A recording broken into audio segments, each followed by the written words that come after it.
Hi, so this is going to be a walkthrough a project where we create a local machine learning operations orchestration pipeline. So we create an MLOps pipeline that goes into the cloud, fetches data on salary earners, and then we predict the salary based on their years of experience. And then we promote we promote a model based on how accurately predicts this value. Then once we've done that, we host that model in some form of model register. So we promote the model as based on a metric. Then once we're done, we keep it somewhere. Then we finally build a user interface, a very simple user interface where a user could just go in, fetch the best performing model, and use it to create to make a prediction. Right? So we'll be using two major libraries: the ZenML library for orchestration and MLflow for experiment tracking. So I currently have a slightly plain empty slate, but I've created my virtual environment and installed the necessary libraries. Like I said, the major libraries are ZenML and MLOps and MLflow. So we're going to clean it up with clean up our slate with ZenML clean. Yes, that would erase our slate.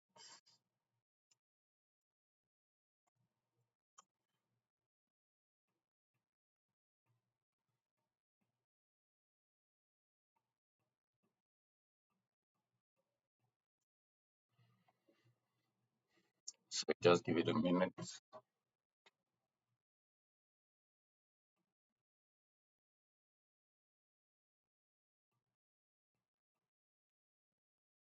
Still working on it.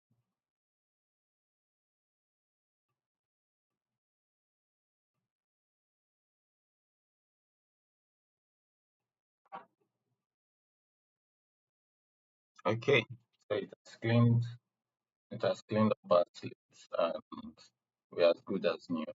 So what we're going to do is we're going to create a stack. A stack is, you can say a stack as a cabinet file where we keep stuff, right? So that stack is going to be made up of our orchestrator, the experiment tracker, and our artifact store. Now, once we have that stack, like you can see just above the line there, we had previously created one. You can now use that stack to orchestrate your pipeline. It's like the main enabler here. One more thing, this is going to be an unscripted uh, code with me sort of session. So um, let's go. So the next thing I'm going to do is uh, make a local directory for all my runs. So let me just clear my code there. I'm going to use git patch for this. Say, okay, let me also clear this. So we're making a local runs directory.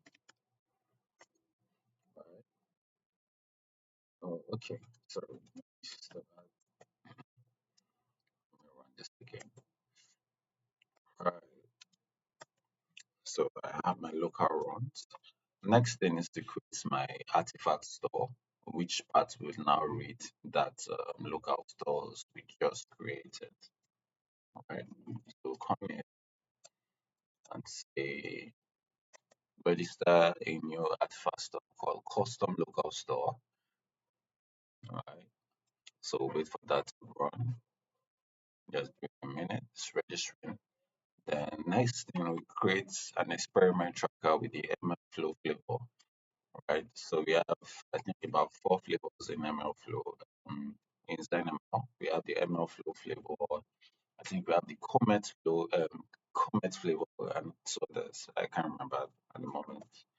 So we create that, register a new model.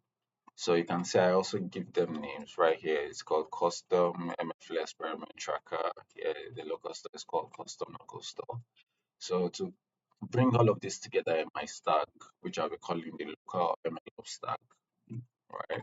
I'll come here, register it, make my orchestrator default, my experiment tracker, the custom MLflow experiment tracker, and the artifact store, the custom local store. I can just run this.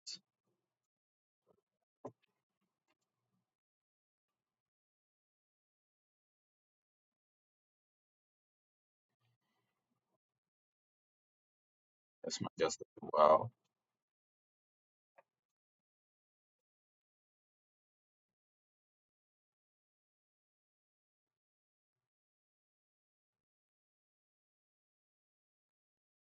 Okay, so as you can see, that's successfully created the local MLOps stack, right?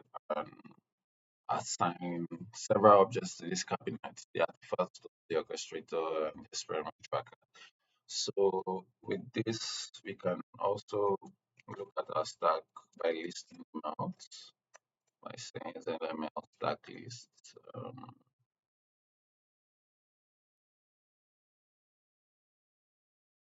Naturally, there's a default stack.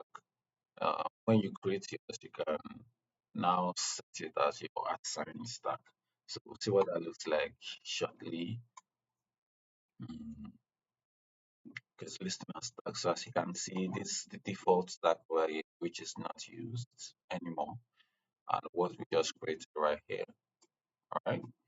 So now we can go into what our orchestration pipeline will look like. So first things first, we'll be loading the data, right? Then after we've loaded that data, train that model, we train a model on the data set, then store the model artifact. After we must have stored that model artifact, we send it to a promotion logic that deploys or archives a model based on performance. Then once we're done with that, we build this user interface with Streamlit. So let's just copy this first. Oh, okay. So what we do next is we create a directory called steps and pipeline to illustrate what to accommodate what we'll be building next. So do the make directly steps pipelines. Alright, what else? I think that's it. Right. So let's get into our steps where we creating a few files. So we'll be touching we'll create first we have to create this makes it makes the resident files visible outside that folder. Then we'll also create the load data step .py. Then the next step is to train the model .py. Then the last step is to promote the model .py. All right. Now we can now copy this. Let's just copy this for direction, right? Then we come in here. We say load data. The steps to load data is to ingest the data from the host file, from the host, which I think is stored on GitHub, and then create a local directory for that data set. So we don't subsequently have to go outside our local machine to fetch data. So we import the necessary libraries. So let's say look dependencies, right? Dependencies are first we import the OS, then we import from ZenML import steps, right? What else? Import pandas as PD. What else are we importing here? Mm, Okay, and we need some form of annotation from typing import and cells. Now, next thing we want to put in the path for the data where it's posted, and then a local path for where we want to keep it. So the local, we want to keep it in our data sets data set, salary data CSV. Then the next is so I need to go copy this from somewhere. Let's, oh, yeah, so we have this here, and we can just go ahead to start with our step. Nice thing about this is that you can enable caching, right? If you're dealing with something that is not so recurrent and you just have to do it once, you can just cache it in your arguments, right there. So our load data function doesn't come with any parameters or arguments. So we just say the final attribute is going to be PD data frame. I think that's what it's called. And we annotate it as salary data. Right. The next thing is we are checking for if our local directory path exists. So we're saying if the local path exists, simply just fetch the data from there. It's like doing what caching does, but it's like a fail safe measure too, right? So we don't have to always go out of our machine, right? So read this local file, right? As it doing that. If not, then make directory called datasets, right? Even if it's assist, so,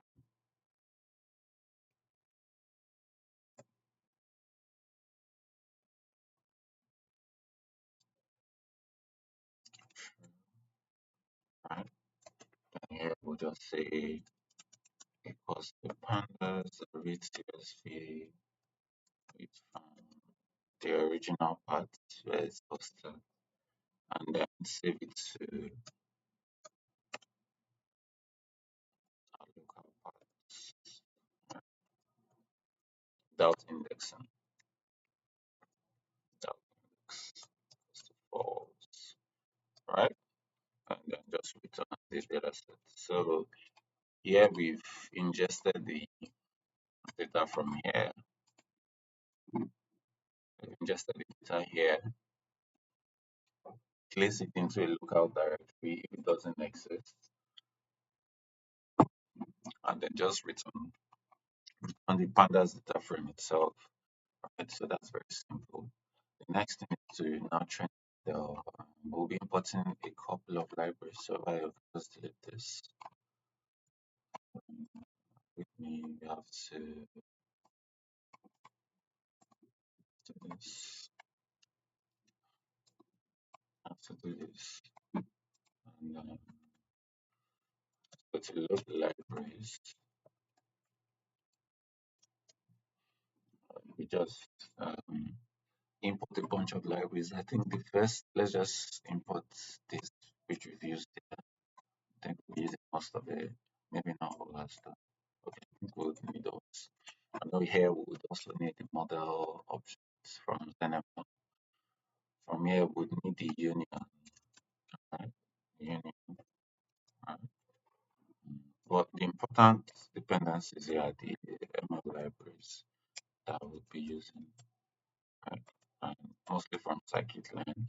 So you can just close this from sklearn symbol. Let's start with the linear regression, linear model, import linear regression from symbol.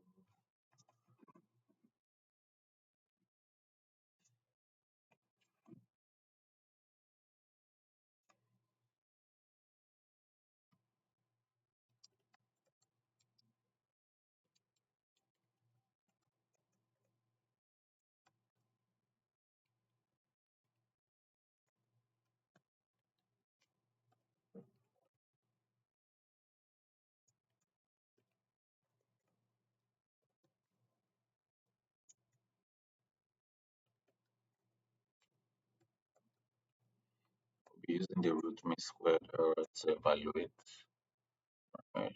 And from scale and model selection, maybe importing the splits.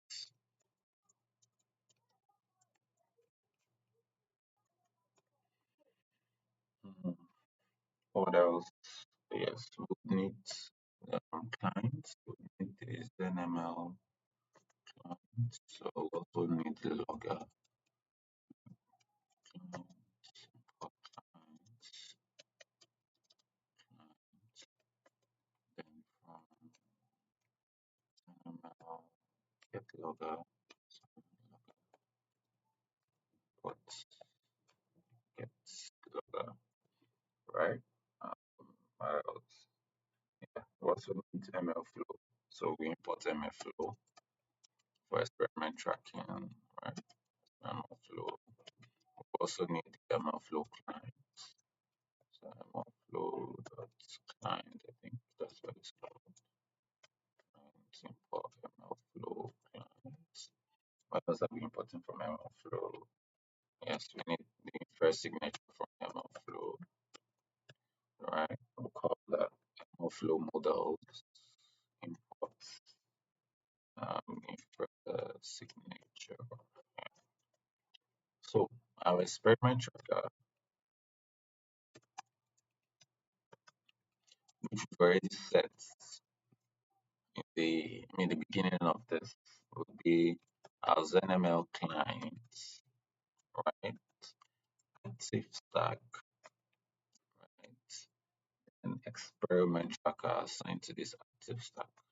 That's it. So next thing we do is create a model directory, just that model directory, model, sorry, model directory, right?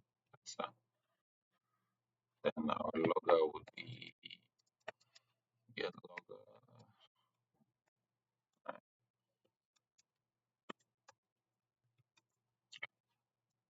So I think we can start. Here we wouldn't enable caching because we expect tiny variation in our results. False. Then our experiment tracker. It equals the experiment tracker. Right. Now start our model, train model. So I wouldn't, I've done this before and I wouldn't, you know, code everything all over again. So I'll just go um, copy the main code, paste it here, then we'll just go through what what each of like the major chunks do. So but let's set the parameters here. First we'll be expecting a pandas data frame object from our fetch from our load model function. Then a model name because we'll be training a bunch of models actually. So we would also expect that indicates the user the developer indicates the type of model to be trained, right? That's why we imported the decision trees, linear regression, and random forest. So yeah, we'll be annotating that as a model object as a trained model. Just call it trained model. So that's what we need essentially. So we'll be returning a model object eventually, right? A ZenML model object. So let's just go. Let me go fetch the code. This time.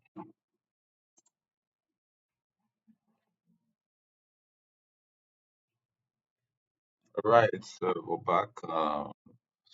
The first thing you see is the dependent variable here, the salary item attribute, and the experience here is attribute, which we'll be using to predict the salary. Then next thing is we're splitting the data sets in four places, or maybe two essentially, our test trend sites.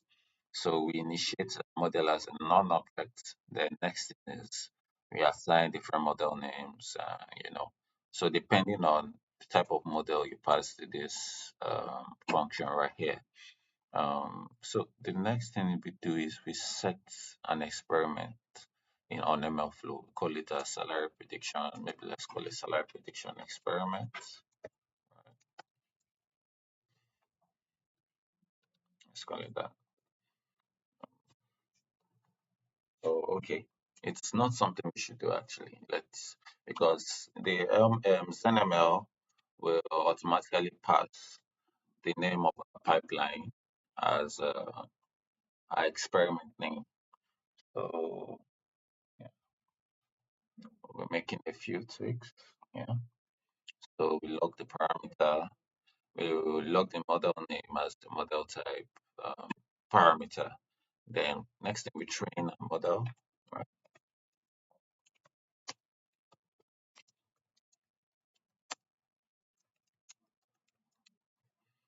Right. Our prediction will be our Y predict.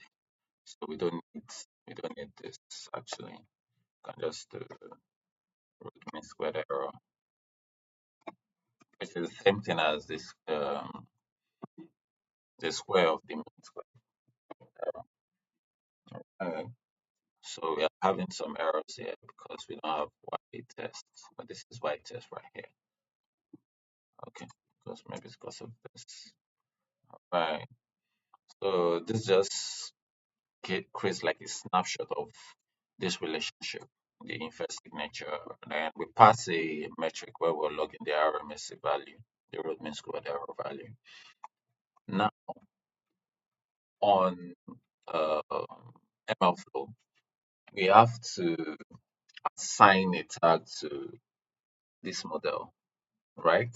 So when we tag a certain version of that model, we also pass certain metadata to it. What that means is that we can retrieve that data based on the tag, fetch every item assigned in the metadata, and then check it against a recurrent trained model. So let's say we trained 2 months ago and we got an RMSE value of say 0.2. We tag that model, pass the RMSE value to the metadata, and whenever we want to retrain that model, we can always store this new model with the new RMSE value with a different tag and compare it against what we had 2 months ago. I think that's the genius of machine learning operations. Being able to create an architecture where you can always compare things and you can always, deploy based on logic.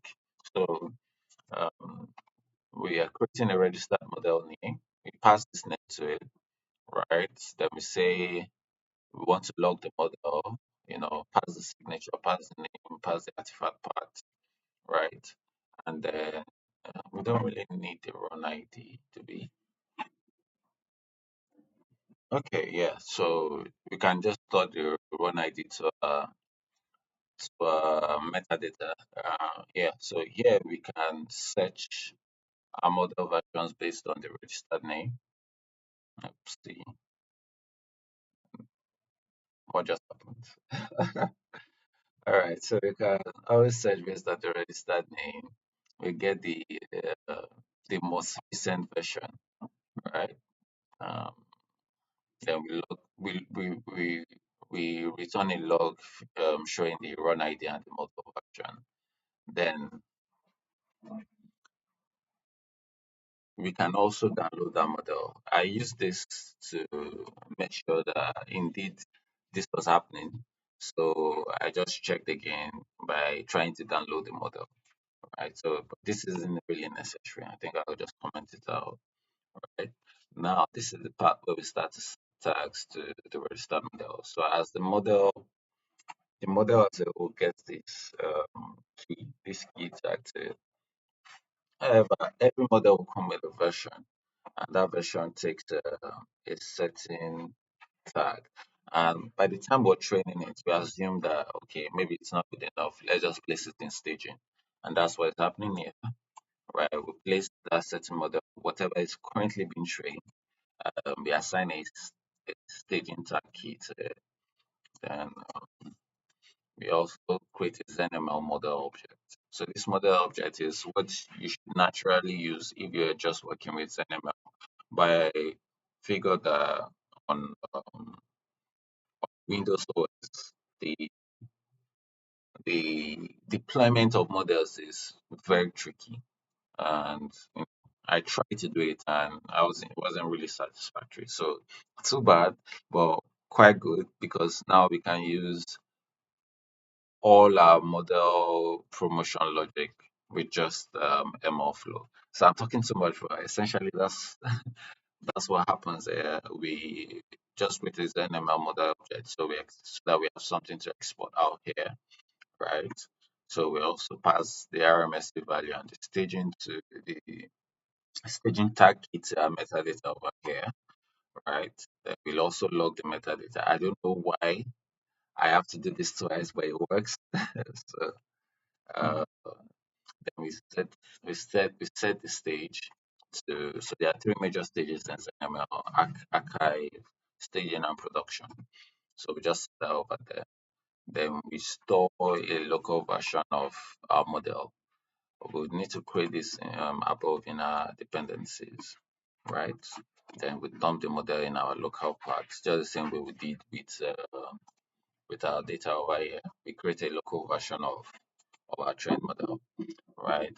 We make it get the name and the RMS value and the date, right? So what else? We return certain logs that tell us that we're on track, right? Then I test this by trying to retrieve the model version by tag. So you can imagine it was basically a trial and error process for me, trying to create this because a new technology is a new library. So you can imagine that a lot of things may go wrong. Uh, so that's the let's create this today attribute. Today would be so we need to import the datetime library from datetime from datetime import dates. Is that what it is? Let me confirm.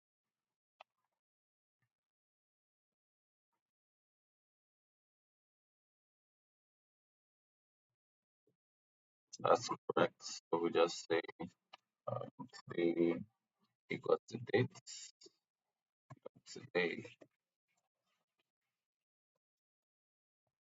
right? So then job lead, we need to import job lead too.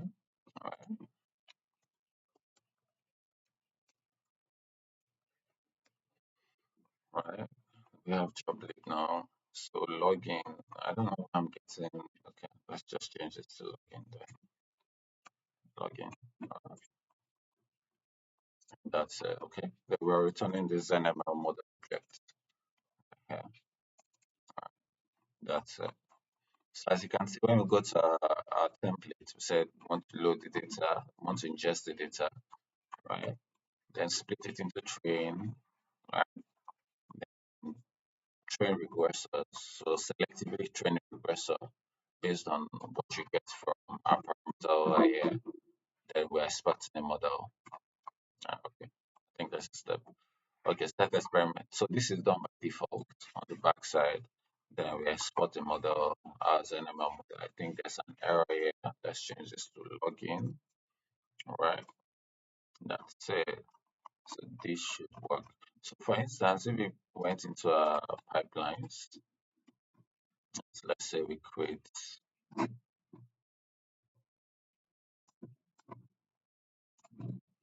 So let's go into our pipeline. Let's create. Let's call it training pipeline. Right. The py. Right. So in there we can just um, from ZenML import pipeline, right?